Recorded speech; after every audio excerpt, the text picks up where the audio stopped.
Mi prometida me dejó por su ex, quiso que financiara su boda, y cuando todo se derrumbó, volvió arrepentida. Me llamo Camilo, tengo 31 años y trabajo como electricista. Llevo casi 8 años en este oficio, un trabajo estable, con buen sueldo y lo suficiente para vivir tranquilo. Hasta hace poco, estaba comprometido con Laura, mi novia de 4 años y prometida desde hacía unos meses. Ella tiene 29, es fisioterapeuta en una clínica de medicina deportiva bastante reconocida en el centro de la ciudad. Durante los últimos 2 años vivimos juntos y, al menos en apariencia, las cosas iban en la dirección correcta. Nos comprometimos en febrero.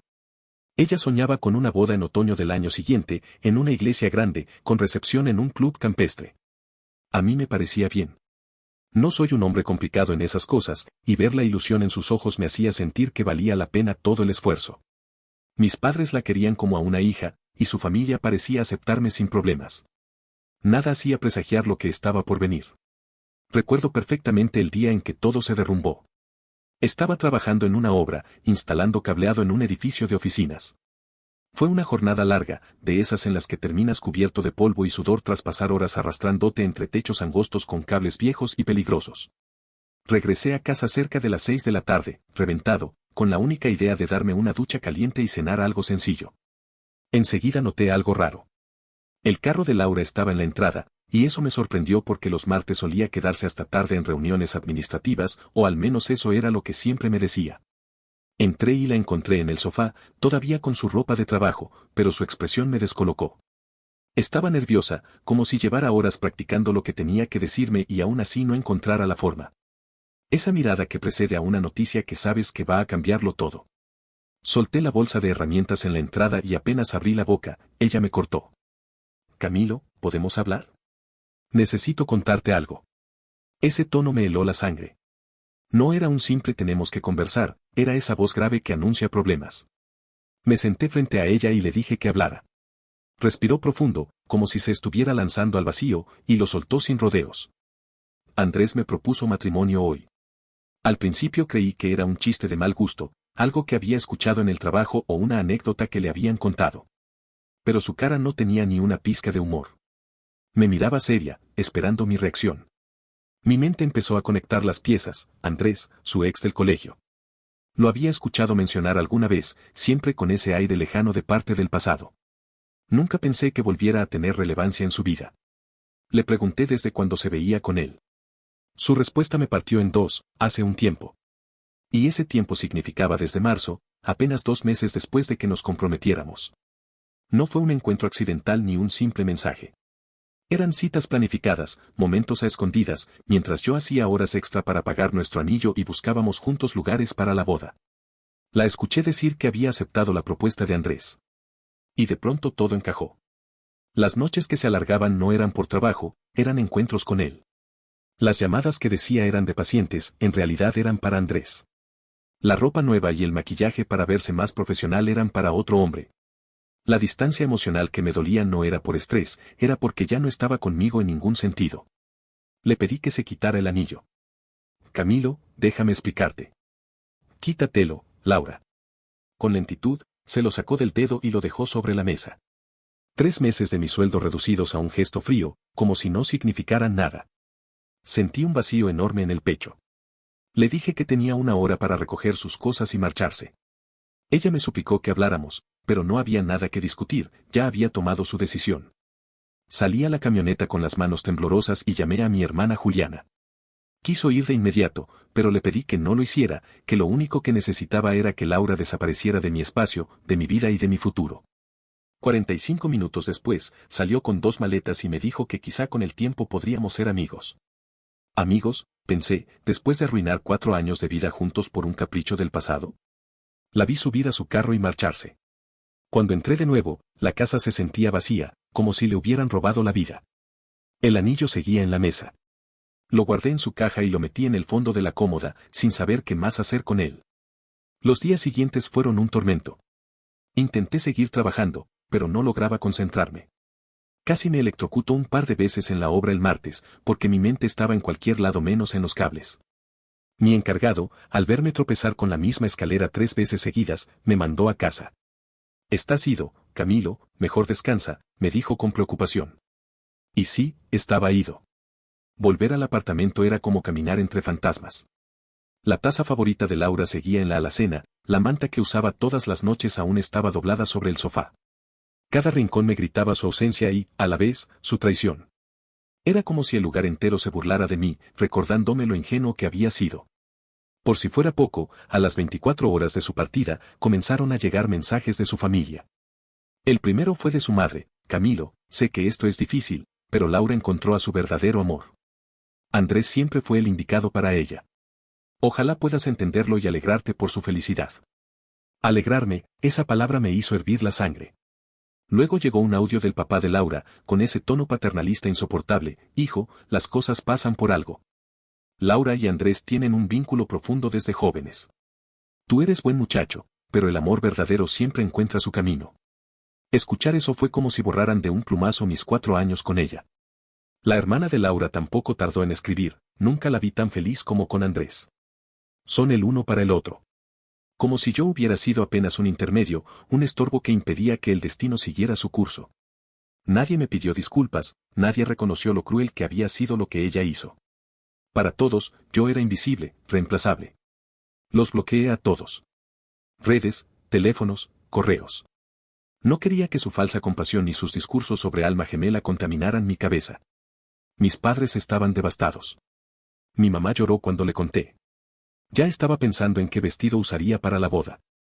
Mi papá, en cambio, se enfureció. Me preguntó varias veces si quería que fuera a buscar a Andrés para arreglar cuentas.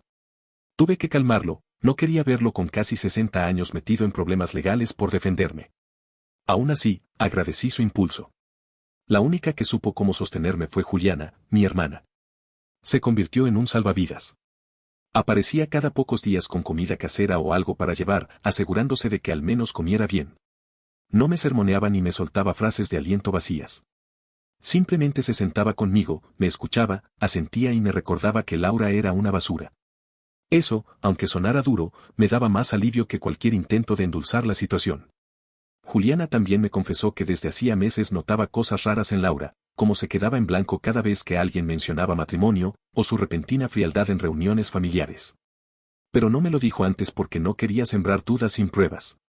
Fue ella quien me ayudó a empacar todo lo que Laura había dejado en el apartamento. Y era increíble la cantidad de cosas que una persona puede acumular en 4 años: ropa, frascos de cremas, revistas, libros, perfumes. Todo terminó en cajas que luego dejé en casa de su hermana, sin pronunciar una sola palabra.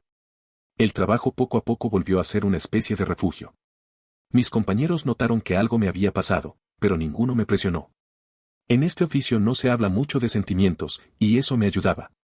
Hacía mi trabajo, me cansaba, y al llegar a casa caía rendido, aunque el dolor seguía ahí. 3 semanas después, llegó el golpe más fuerte: el anuncio oficial del compromiso de Laura y Andrés. Fotos profesionales en un parque del centro, abrazados, sonriendo como si el universo entero conspirara a su favor. El anillo, por supuesto, era más grande que el que yo le había dado. No debería haberme importado, pero me dolió. Sentí que todo era una competencia: quien le daba más, quien quedaba mejor. Los comentarios en redes sociales eran aún peores: el amor verdadero siempre gana, qué hermoso reencuentro, el destino los juntó de nuevo. Nadie hablaba de lo que había destruido para llegar a eso. Era como si mi historia jamás hubiera existido. Fue entonces cuando empecé a darme cuenta de algo. Tal vez, en el fondo, me había librado de algo peor. Si alguien es capaz de tirar por la borda 4 años de relación por un amor adolescente, entonces nunca estuvo lista para un compromiso real. Dolía, sí, pero mejor saberlo antes de casarnos que después de tener hijos y descubrirlo demasiado tarde. Juliana insistía en que eso decía más de Laura que de mí. Que yo merecía a alguien que no dudara, que no necesitara volver al pasado para valorar lo que tenía en el presente. Y aunque lo entendía, el dolor seguía clavado como una espina. Cuando alguien que amas te dice con sus actos que no eres suficiente, ninguna lógica puede consolarte del todo. Después del anuncio, decidí dejar de entrar a redes sociales. No me interesaba seguir viendo el cuento de hadas que Laura y Andrés estaban construyendo sobre las ruinas de mi vida. Me enfoqué en mi trabajo. Tomé algunos proyectos extra y con el dinero comencé a estabilizarme otra vez. Poco a poco sentí que mi mente regresaba a su sitio. Hasta que un martes por la tarde recibí un mensaje de un número desconocido. Dudé en abrirlo, pero lo hice. Era ella. Laura. probablemente usando otro celular porque yo la tenía bloqueada en todo. El mensaje era breve: hola, Camilo, espero que estés bien. Quería hablar contigo de algo importante. Mi primer impulso fue borrarlo, bloquear de nuevo y seguir mi vida. Pero la curiosidad me ganó. Después de todo, ¿qué más podía decirme? Ya había destrozado lo nuestro, ¿qué más podía hacerme daño? Le respondí con frialdad, preguntando qué quería. Su respuesta me dejó helado: quería que la ayudara con dinero para su boda. Sí, así como suena. La boda con Andrés, el hombre por el que me había dejado. Decía que el presupuesto no les alcanzaba, que ya habían pagado anticipos, que solo necesitaban un pequeño empujón. Según ella, unos 1,000 pesos bastarían. No podía creer lo que estaba leyendo. Tuve que repasar el mensaje varias veces para asegurarme de no estar interpretando mal. Pedirme plata a mí, su ex prometido, para casarse con el hombre que destruyó nuestra relación.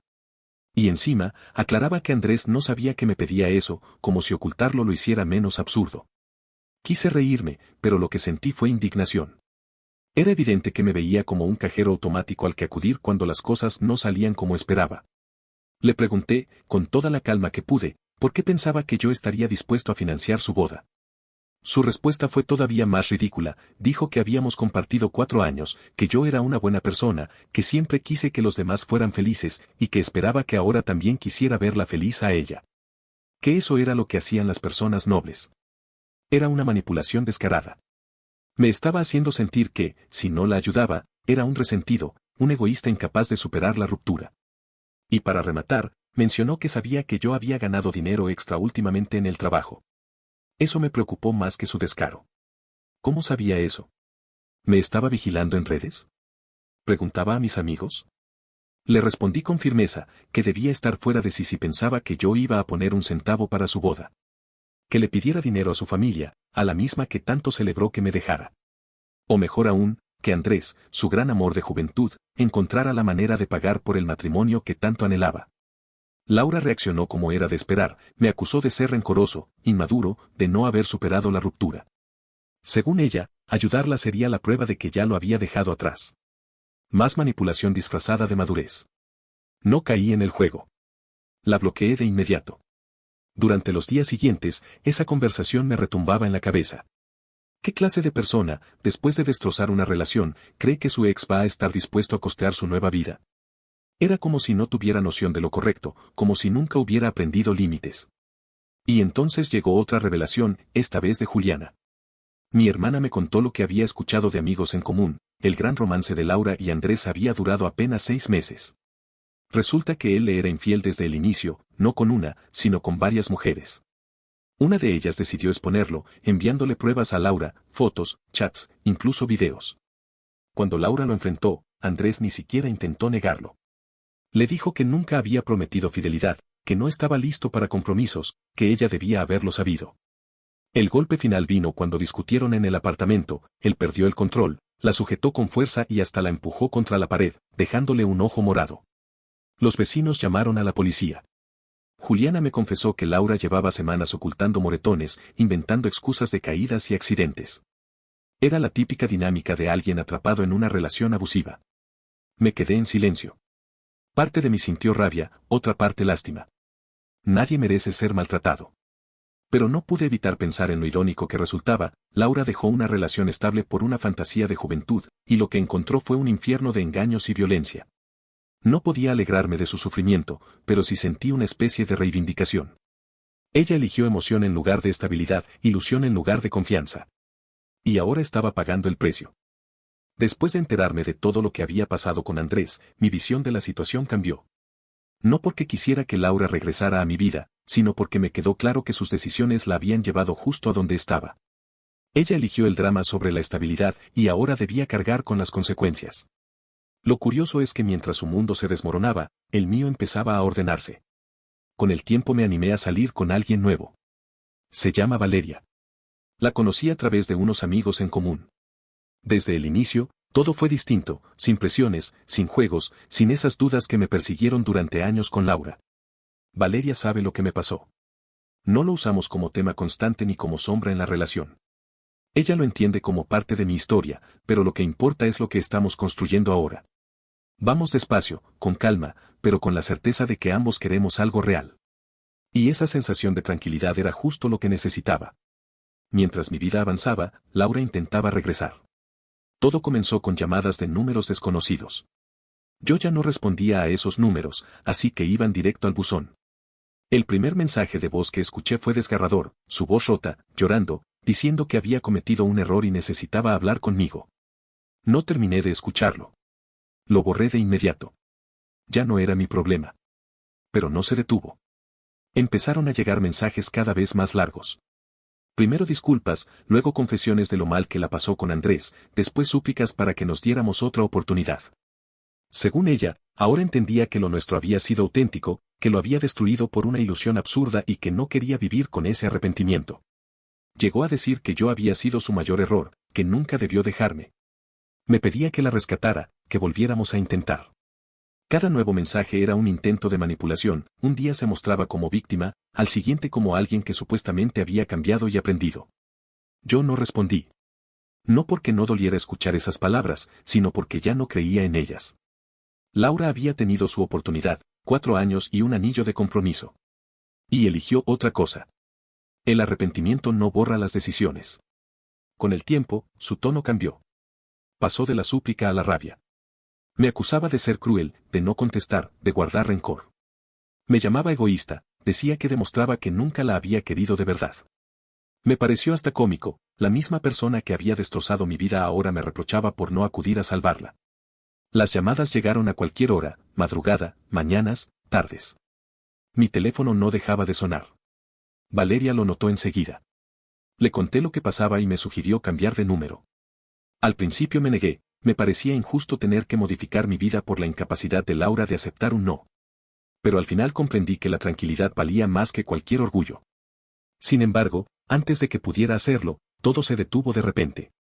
Una semana sin llamadas, sin mensajes, sin insistencia. Pensé que al fin había entendido que ya no había vuelta atrás. Pero me equivocaba. Era sábado por la mañana. Valeria se había quedado a dormir en mi apartamento, como ya era habitual. Yo estaba en la cocina preparando el desayuno mientras ella se duchaba. De pronto, alguien golpeó la puerta principal con tanta fuerza que pensé que había ocurrido una emergencia. Miré por la mirilla. Era Laura, acompañada de su madre. Ambas tenían el rostro desencajado. Laura estaba irreconocible, el maquillaje corrido por el llanto, el cabello enredado, una sudadera enorme que parecía tragársela. Su madre tenía esa expresión dura, de alguien que viene dispuesto a hablar sí o sí. No abrí. Los golpes continuaron, cada vez más insistentes. A través de la puerta podía escuchar a Laura rogando que la dejara hablar, que necesitaba 5 minutos. Su madre reforzaba la súplica, diciendo que sabían que yo estaba en casa porque mi camioneta estaba afuera. En ese momento, Valeria bajó las escaleras, aún con el cabello húmedo y una de mis camisetas puesta. Me preguntó quién hacía tanto ruido. Cuando le expliqué, sin pensarlo fue a abrir la puerta. El silencio fue inmediato. Laura se quedó paralizada al ver que no era yo, sino otra mujer quien atendía. Primero mostró sorpresa, luego desconcierto y finalmente una rabia contenida. Su madre intentó mantener la compostura, pero también se notaba incómoda.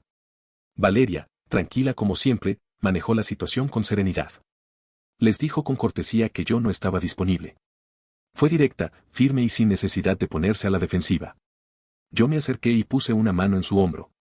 Al verme, los ojos de Laura se llenaron de un alivio desesperado, como si mi sola presencia pudiera borrar el desastre de su vida.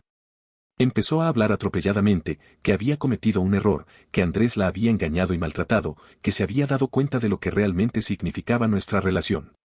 Su madre la respaldó enseguida, diciendo que Laura había pasado por un infierno y que merecía otra oportunidad. Yo solo las escuchaba en silencio, con frases cortas y firmes. No iba a permitir que me manipularan de nuevo. Laura hablaba sin parar, intentando justificar lo injustificable. Decía que lo nuestro había sido verdadero, que con Andrés solo se dejó llevar por la nostalgia, que ahora entendía la diferencia entre una ilusión y un amor real. Yo la miraba sin pestañear. No podía creer que después de todo lo que había hecho, tuviera la osadía de pararse en mi puerta para pedirme una segunda oportunidad. Su madre no se quedaba atrás. Me describía como un buen hombre, me decía que Laura había aprendido de sus errores, que todos merecemos una segunda oportunidad. Intentaba apelar a mi nobleza, al mismo corazón que meses atrás había sido destruido. Respiré profundo y hablé con calma. Le dije que sí, que la había perdonado, pero solo por mi paz. Que perdonar no significaba volver a abrir las puertas de mi vida, ni mucho menos mi corazón. Que había soltado la rabia, pero eso no borraba la traición. Laura se desesperaba más con cada palabra. Me preguntó por qué no podíamos intentarlo de nuevo, si lo nuestro había sido tan fuerte. Le respondí con la verdad, porque ya no confiaba en ella. El día que aceptó el anillo de Andrés con el mío todavía en el dedo, todo se rompió. No era confusión, era egoísmo. Quiso mantenerme como plan B, mientras probaba si el recuerdo del colegio era mejor que lo que habíamos construido juntos.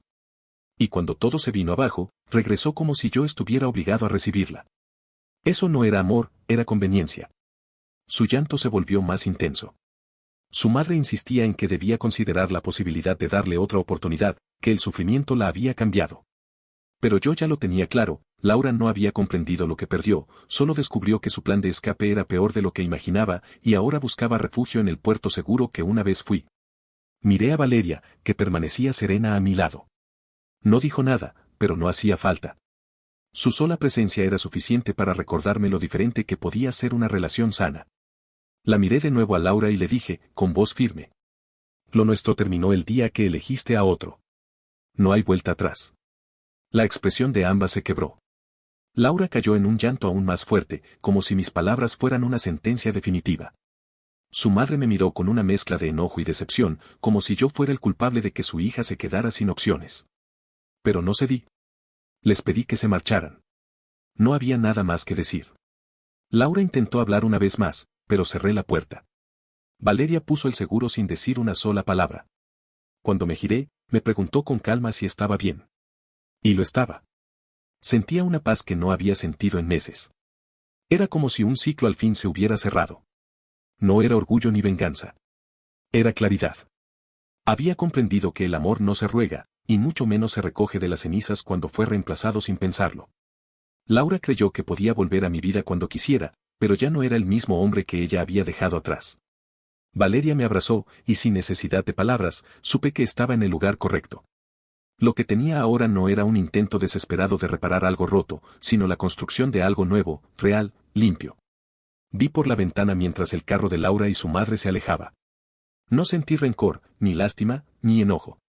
Solo cerré las cortinas, me giré hacia Valeria y le pregunté si tenía hambre. Ella sonrió, y seguimos con nuestro desayuno como si nada hubiese pasado.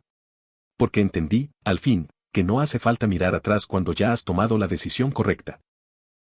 No olvides dejar tu opinión en los comentarios, dejar tu like y compartir este video.